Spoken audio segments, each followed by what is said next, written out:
সিলেট মহানগর বিএনপির সাধারণ সম্পাদক এমদাদ হোসেন চৌধুরীর সার্বিক সহযোগিতায় শনিবার সিলেটের শহীদ মিনার প্রাঙ্গণে সাবেক প্রধানমন্ত্রী বেগম খালেদা জিয়ার দ্বিতীয় পুত্র বিশিষ্ট ক্রীড়া সংগঠক ও আধুনিক ক্রিকেটের রূপকার মরহুম আরাফাত রহমান কুকুর ১০ম মৃত্যুবার্ষিকী উপলক্ষে অসহায় ও পথচারীদের মধ্যে খাদ্য বিতরণ করা হয়।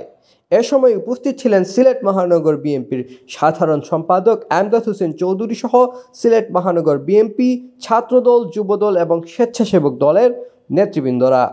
মরহুম আরাফাত রহমান কুকুর আজকে ১০ম মৃত্যুবার্ষিকীতে আমরা কেন্দ্রীয় শহীদ মিনারে অসহায় দুস্থদের মধ্যে খাদ্য বিতরণ করতে পেরেছি।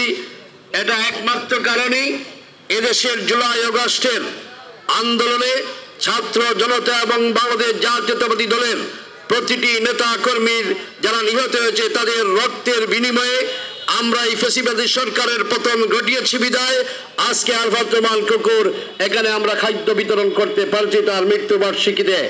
নতুবা আমরা এখানে করতে পারতাম না, কারণ যে সরকারটি যে শেখ হাসিনার যে জগদ্দল পাথরের মতো যে সরকার ছিল সেই সরকার আমাদেরকে অতীতে কখনো উন্মুক্তভাবে কথা বলা, উন্মুক্তভাবে রাজনীতি করা, উন্মুক্তভাবে আমাদের অসহায় দুস্থ মানুষের পাশে দাঁড়ানো পর্যন্ত অতীতে দেয়নি।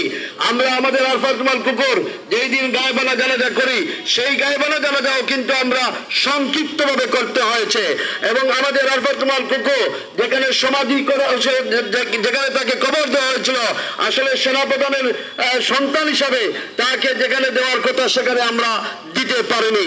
এই ফ্যাসিবাদী সরকার এমন ভাবে দেশকে পরিচালিত করেছিল, আজকে যারা এখানে আমার সম্মুখে যে অসহায় দুস্থরা আছেন তারাও কিন্তু রীতিমতো একটি হাফ কেজি চাল ডাল কিনতে পারেনি। আজকে এখানে আমরা আমাদের আরাফাত রহমান কুকুর মৃত্যুবার্ষিকীতে আমরা এখানে অসহায় দুস্থদের মধ্যে খাদ্য বিতরণ করছি।